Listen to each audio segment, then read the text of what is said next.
মিনময়ী সচকিত ভঙ্গিতে আয়নায় তাকালো। আসলে লিপস্টিক মেখে আছে চারপাশে। সে লজ্জিত ভঙ্গিতে দাঁড়িয়ে রইল আশরাফের সামনে।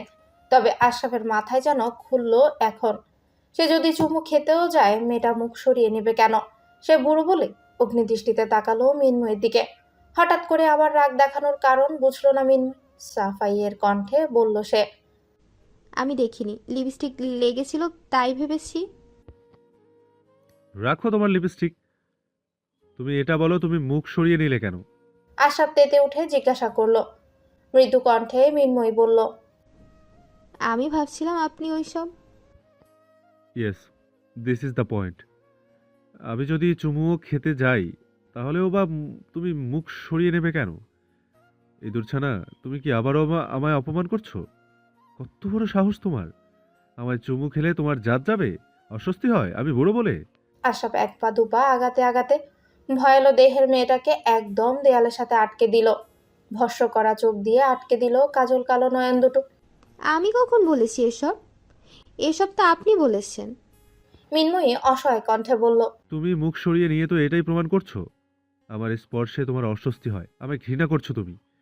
এইটুকু ইঁদুর ছানার কলিজায় এত সাহস আসে কোত্থেকে? আমি এক দয়ালু হুলো বিড়াল যে তোমায় এখনো না খেয়ে দয়া দেখিয়ে বেড়াচ্ছি। আমার জায়গায় অন্য কেউ থাকলে টুপ করে গিলে ফেলতো। বের হও আমার বাড়ি থেকে এক্ষুনি। আমার বাড়িতে থেকে আমায় অপমান! বের হও বলছি। নাক ঠেকে যাচ্ছে উষ্ণ নিঃশ্বাসে। উত্তপ্ত স্বল্প দূরত্বের দুই মুখশ্রীর মধ্যখানে মিনময়ী ছটফটিয়ে উঠল। কোন রকম পরিস্থিতি থেকে বাঁচার জন্য বলল, আপনি ভুল বুঝেছেন, আমি সেরকম কিছু বুঝাইনি। খ্যাপাসার ফোঁস নিঃশ্বাস ছেড়ে বলল, তার মানে কি বোঝাতে চাইছো? আমার স্পর্শে তোমার অস্বস্তি হয় না, ঘৃণা লাগে না? ভুলে মুখ সরিয়ে নিয়েছো? মিনময় যেন প্রাণ ফিরে পেল। খেপাসারের মাথায় এইটুকু তো তার কথা ঢুকেছে। সে ঘন ঘন ইতিবাচক মাথা নেড়ে সায় জানালো। আশরাফ সন্দিগ্ধ গলায় বলল, সত্যি বলছো? আমার সাথে মিথ্যা বললে কিন্তু একদম গিলে খাবো পানি ছাড়া। শাসিয়ে বলল আশরাফ। মিনময় ফের ঘন ঘন মাথা নাড়ায়। আশরাফ ধমকে উঠল, মুখ নেই, মুখে বলতে পারো না? সত্যি বলছি। কি বলছো? ওই যে ওগুলো হয় না। কি হয় না? মিনময় হাল ছেড়ে লজ্জায় জলাঞ্জলি দিয়ে বলল। আপনার স্পর্শে অস্বস্তি হয় না। ঠিক আছে, তাহলে মিনময়ী চুমু খাও। ভড়কে গেল আশরাফের এমন কথায়। হতবুদ্ধি হয়ে তাকিয়ে রইল। আশরাফ আবার উচ্চ স্বরে বলল, কি হলো, দিচ্ছ না কেন? তুমি যে সত্য বলছো তার প্রমাণ দাও। লাজে জর্জরিত দেহটা নুয়ে পড়তে চাইল মিনময়। তবু এই সারের থেকে ছাড়া পেতেই হবে। চোখ বুজে কোনো রকমের ঠোঁট ছুঁয়ে দিল আশরাফের গালে। ন্যানো সেকেন্ডও হয়তো তার স্থায়িত্বকাল ছিল না। এবার সে আশরাফের বাঁধন থেকে বের হতে চাইল, পারল না। ভেবেছিল চুমু দিয়েই সে পার পেয়ে যাবে, কিন্তু সে আন্দাজেই করতে পারছে না তার সামনের ব্যক্তি ঠিক কতটা তেরা। এটা কি ছিল? তুমি গালে চুমু দিয়েছো কেন? এতক্ষণ তো আলোচনা হয়েছে ঠোঁট নিয়ে, তবে তুমি এখানে কেন দিলে? আর এটাকে চুমু বলে? এটাকে তো বলে চর্ম ঘর্ষণ বলে।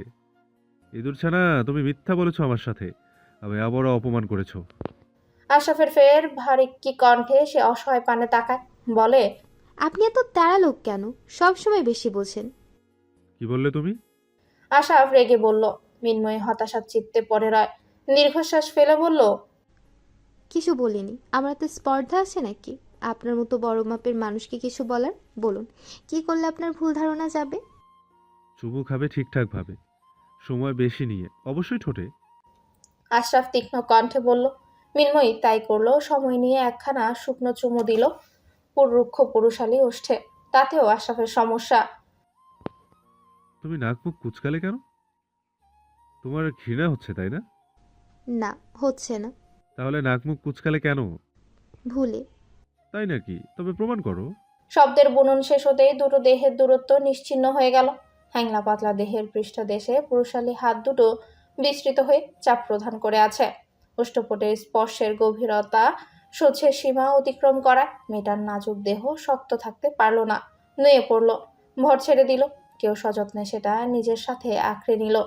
মেয়েটার সকল অস্তিত্বকে বুড়ো আঙ্গুল দেখিয়ে তারপর আশরাফ নামক তেরা ব্যক্তিটি মিনময়ীকে ছাড়ল। ততক্ষণে মিনময়ী নিজের সত্তা খুইয়ে ফেলল। নেতিয়ে পড়া দেহটাকে বাজা কোলা করে বিছানায় বসিয়ে দিল আশরাফ। সাথে সাথে এই বিছানায় দেহটা এলিয়ে দিল মিনময়ী। আশরাফ ফের নিজের কাজে মগ্ন হলো। সেন্টার টেবিলের সামনে দাঁড়িয়ে চুল সেট করতে করতে বিড়বিড় করে বলল, ইঁদুর ছানার শক্তি নিয়ে এসেছে আমার সাথে লাগতে। এরপর থেকে এমন ভুল যেন আর না করে, নয়তো পুরোটা গিলে খেয়ে ফেলবো। কত বড় সাহস আমায় বুড়ো বলে। আশরাফের সহ্য ক্ষমতা অনুযায়ী এসির পাওয়ার হলো 26। ইদানিং নিজের সহ্য ক্ষমতাকে তুচ্ছ তাচ্ছিল্য করে 24-এ করে রাখে, যেন অন্য কারোর কাছ থেকে উষ্ণতা পেতে পারে।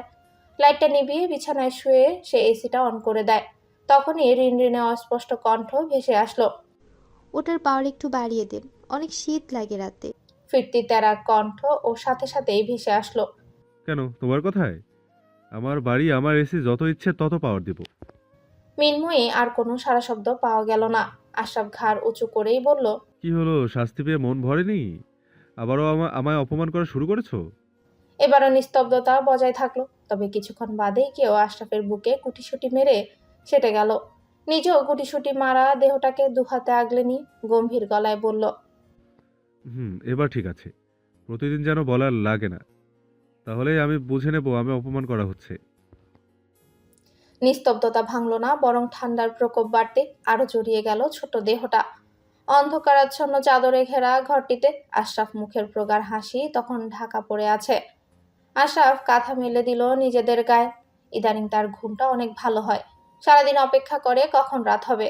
বিধ্বস্ত ও বিনস্ত খোলা চুলে মেঝেতে শুয়ে আছে অদ্রিতার নির্জীব দেহ। আধখোলা শাড়ি ছড়িয়ে ছিটিয়ে আছে মেঝেতে। গাল বেয়ে রক্তের এক তীক্ষ্ণ সরু রেখা বেয়ে পড়ছে টাইলসে।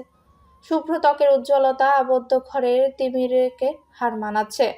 পুরো ঘর ছন্নছাড়া, আধভাঙা কাচ, আসবাবপত্রে এলোমেলো হয়ে আছে। চোখ দুটো থেকে পানি গড়িয়ে পড়তে পড়তে তার নিঃশেষ প্রায়। এখন রক্ত গড়িয়ে পড়ার পালা। অনর দৃষ্টি নিক্ষেপ করে আছে উন্মুক্ত উদার মনে নিজেকে মেলে দেওয়া গগনে। তবে গগনের সেই মেঘ ঢাকা আধারের দৃশ্য তার অক্ষিপটে ভাসছে না। ভাসছে দর্পণে জড়িয়ে রাখা হাতটি, যেটা যত্ন সহকারে আলতো ছুঁয়ে ছুঁয়ে যাচ্ছিল ঘাগরায় আবৃত মেয়েটার দেহ। কি সুন্দর হাসি ছিল দুজনের মুখে। মেয়েটাও কেমন আহ্লাদ আহ্লাদ করে কথা বলছিল। এই দৃশ্য দেখার আগে তার মরণ শ্রেয়। যার একটু নড়েচড়ে অভ্যাসেও সে শ্রদ্ধিগ্ন হয়, ভয় পায় কখন না কখন কেউ তার মনে ঢুকে যায়। তাকে কারোর সাথে এতটাই হাস্যোজ্জ্বল, এতটা নমনীয়, এতটা অন্তরঙ্গতে সে কিভাবে সহ্য করবে? বুকের ভেতর মরণ যন্ত্রণা সহ্য করা দায়। কি করবে, কিভাবে বাঁচবে সে? কোনো কি উপায় নেই এগুলোকে মিথ্যে প্রমাণ করার? দর্পণ কেন এত মুগ্ধ চোখে দেখছিল মেয়েটাকে? সেদিন ওই ছবিগুলো কি এ কারণে সরিয়ে নিয়েছিল? মস্তিষ্কে অসহ্য বেদনায় ভারী হয়ে উঠতে আরেকটা অক্ষত ফুলদানি ছুঁড়ে মারলো দেয়ালে, যার অংশ বিশেষ কিছুটা নিজের গায়েও ছিটকে আসলো। প্রমাণ হয়ে গেল আরেকবার অন্যের ক্ষতি করতে গেলে সেটা উল্টে তীর দিকেও আপতিত হয়। তবে এই মূল ভাব গ্রহণের মতো স্বাভাবিক মস্তিষ্ক অজিতার নেই। সে দগদগে ক্ষতয়ে জ্বলছে। মেয়েটার হাসি মুখ কেন তার সহ্য হচ্ছে না?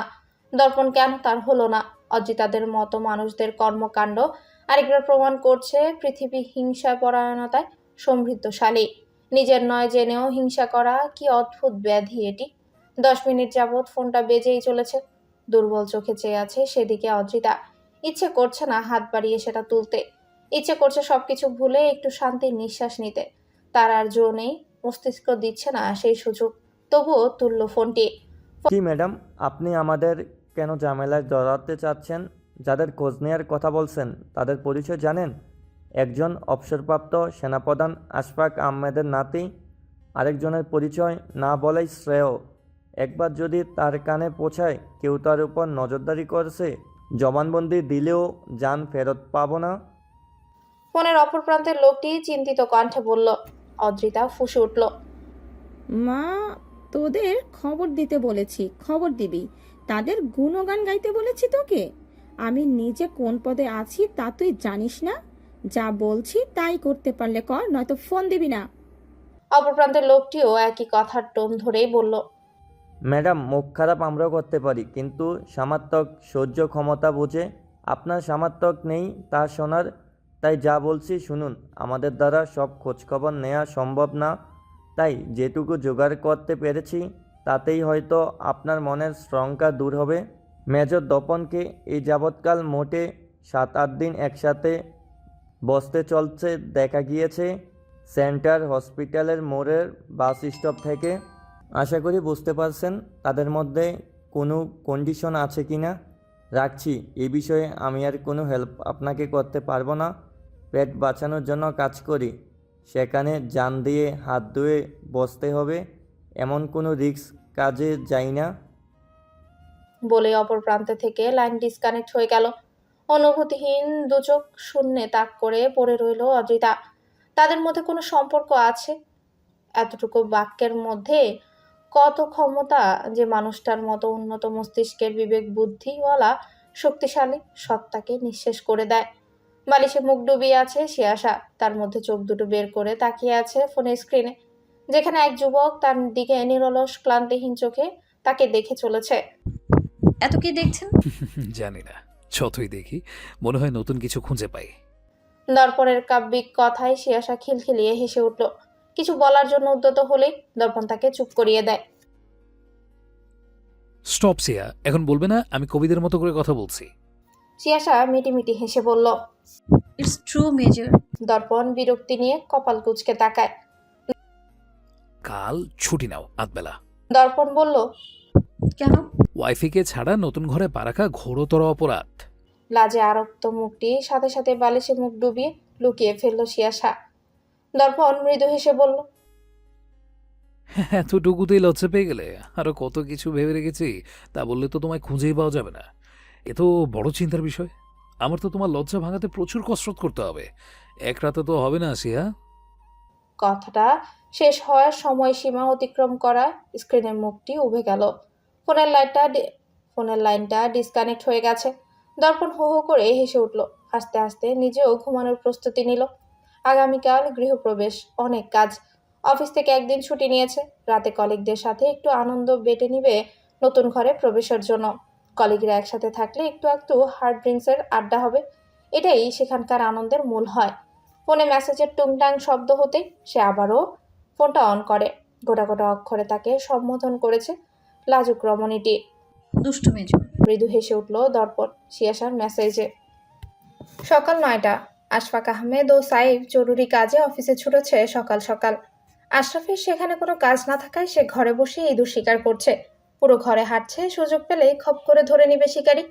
কামিজের ওড়নাটা একবার গলায় ঝুলাচ্ছে তো কাঁধে রাখছে, তা আরেকবার ছুঁড়ে ফেলে দিচ্ছে শিয়াশা। কোনোভাবেই তার মনের মতো হচ্ছে না। মিনি বিরক্তি হয়ে গেল। গতকাল দর্পণের সাথে তাকে পরিচয় করিয়ে দিয়েছে। এটাও জানে আজ দর্পণ নতুন ঘরে শিফট হবে, তাই তার আফার এত আড়ম্বরতা। অনেক ভেবেচিন্তে মিনময়ীর কথা অনুযায়ী ওনাটা কাঁধের একপাশে ভাঁজ করে পরে শিয়াশা। খোলা চুলে স্বস্তি না পাওয়ায় সব সময়কার মতো ঢিলেঢালা হাত খোপা, কানে একটা ঝুমকো, সাজ বলতে এতটুকুই। মিনময়ী মৃদু হেসে মনির উৎফুল্লতা দেখছে। সেও জানে দর্পণের কথা। শিয়াশার ভেতরে লুকোচুরি বিষয়টা নেই। দর্পণের সময় হলে বাবাকেও বলবে। রেডি হয়ে বের হতে নিলে কানে আসে আশরাফের ব্যঙ্গাত্মক কমপ্লিমেন্ট। সিয়া, তোকে আজ একদম আমার ভাগ্নি ভাগ্নি লাগছে। শিয়াশা ভ্রুকুচকে প্রশ্নবিদ্ধ চোখে তাকায়। এর আগে কেমন লাগতো? আগে কেমন লাগতো? ভাগ্নে ভাগ্নে। ছোট্ট একটা শব্দ, অথচ শিয়াশার মাথায় আগুন ধরিয়ে দিল। অগ্নিদৃষ্টি নিক্ষেপ করে আছে সে আশরাফের দিকে। আশরাফ গা দুলিয়ে হাসলো। তার মধ্যে মৃন্ময়ী হেঁটে আসে বসার ঘরে। অমনি খপ করে শিকারী দৃষ্টিতে কবল করে পড়ে। আশরাফ জুলুজুল করে তাকিয়ে আছে তার দিকে। সিয়ার আগি কণ্ঠেই বলল। বয়সের সাথে সাথে তোমার মাথা আর চোখও বুড়ো হয়ে গেছে, তাই উল্টাপাল্টা বকছো। কিছু ঠিকঠাকভাবে দেখতে পারো না, নয়তো এমন সুন্দর মিষ্টি একটা বউকে কেউ ধমকায়? শোনো মামু, আর আধ বুড়ো বয়সে বউ পেয়ে কদর করছো না? হ্যাঁ, ভাগ্য ভালো থাকায় বউ পেয়েছো। আর কিছুদিন গেলে পাড়ার মোড়ে হাত পাখা বুনায় যে দাদি, সেও রাজি হতো না তোমায় বিয়ে করার জন্য। তাই সময় থাকতে শুধরে যাও, বুঝছো? শিয়াশা আবারও সতর্ক বাণী ছুড়ে বলে। আশরাফ বিস্ফোরিত ব্যথিত চোখে ভাগ্নির দিকে তাকায়। ব্যথিত কণ্ঠে বলে। তুই এমনটা বলতে পারলি সিয়া? মামু হই তোর, এখনো কি জোয়ান তাগড়া যুবক আমি। আর তোকে এসব কথা কে বলেছে? শিয়াশা পুরোপুরি অবজ্ঞা করলো মামার কথা। নির্লিপ্ত গলায় বলল। কে বলেছে এটা আসল বিষয় না তোমায়।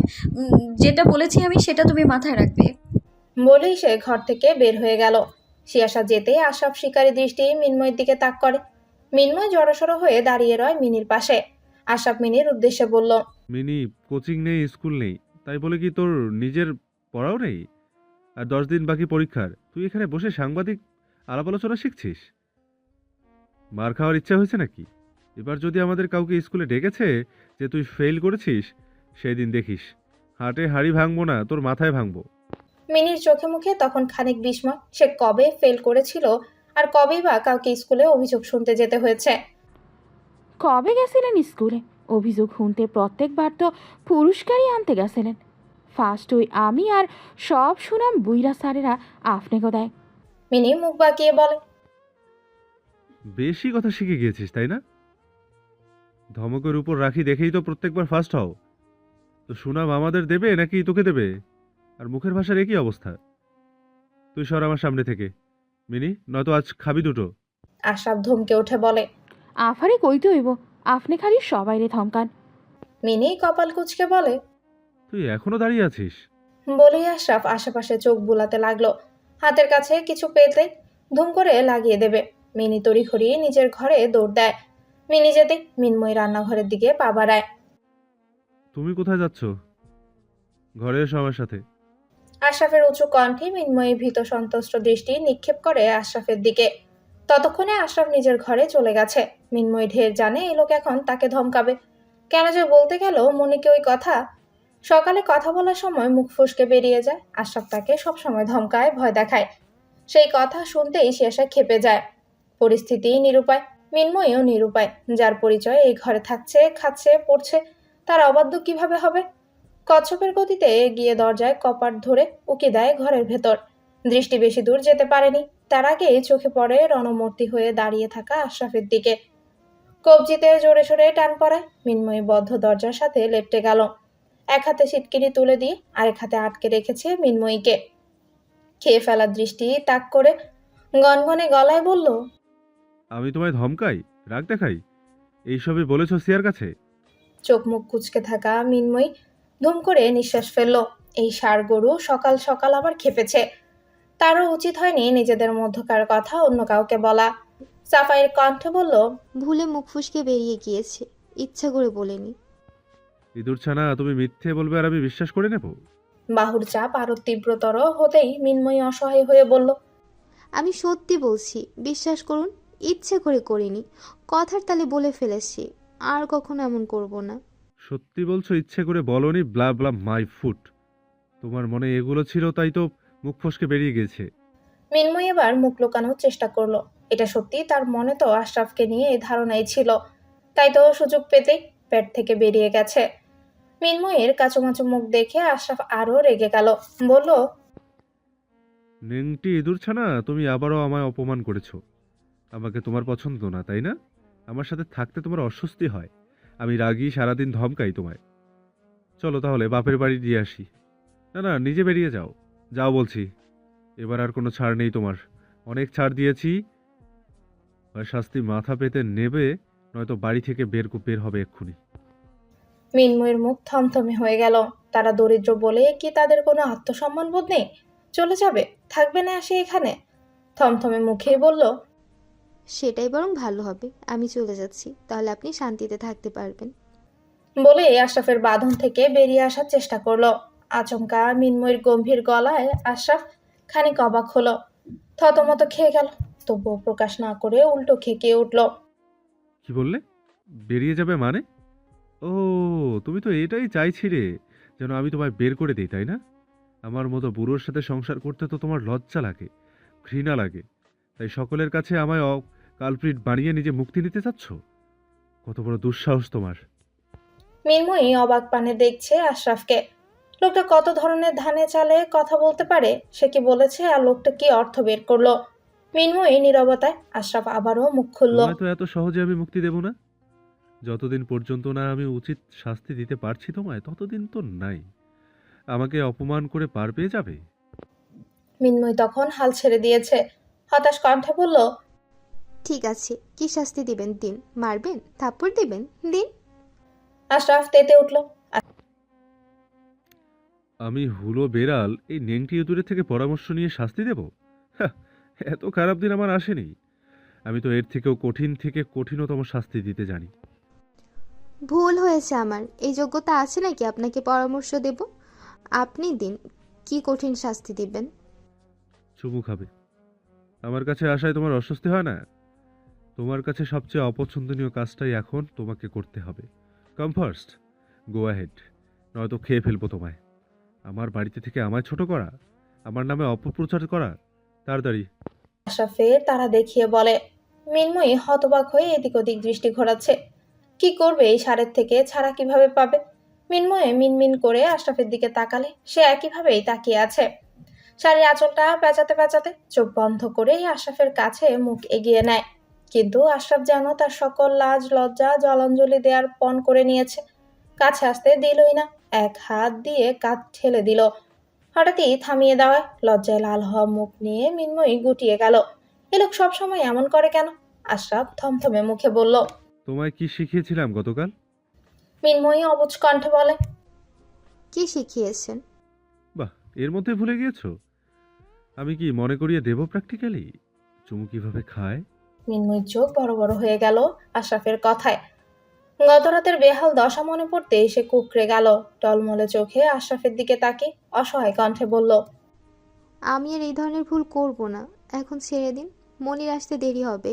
রান্না করতে হবে আমায়, দেরি হয়ে যাচ্ছে। তোমায় আমি আটকে রেখেছি কখন? ঠিকঠাকভাবে চুমু দাও আর চলে যাও। মিনময়ী নিরুপায় এগিয়ে গেল আশরাফের দিকে। গুটিয়ে যাওয়া দেহে আলতো স্পর্শে যেন ভেঙে আসলো হ্যাংলা পাতলা দেহটি। তৎক্ষণাৎ সরে আসলো। আশরাফ শিকারী দৃষ্টি আকর্ষণ করে বলল। এটা কি ছিল? চোখ বন্ধ করেছো কেন? চোখ খুলে দেবে, নাও আবার ট্রাই করো। এখন যেতে দিন দয়া করে। আমি তো দিয়েছি যা বলেছেন। আমি যেভাবে বলেছি সেভাবে দাওনি। সেভাবে দাও, তারপর চলে যাও। কিভাবে দেব? চোখ বন্ধ করতে পারবে না, শরীর কাঁপতে পারবে না, এক হাত দূরে বসে আচ্ছা এক হাত দূরে বসে দিতে পারবে না, আমার গলা জড়িয়ে ধরে দিতে হবে। আশরাফের এমন অদ্ভুত বর্ণনায় মিনময়ী কপট রেগে উঠল। বলল। আমি কি আপনার মতো অনুভূতিহীন? তুমি মেয়ে অন্ধ, তাই চোখে কিছু দেখো না। এত দেখার প্রয়োজনও নেই।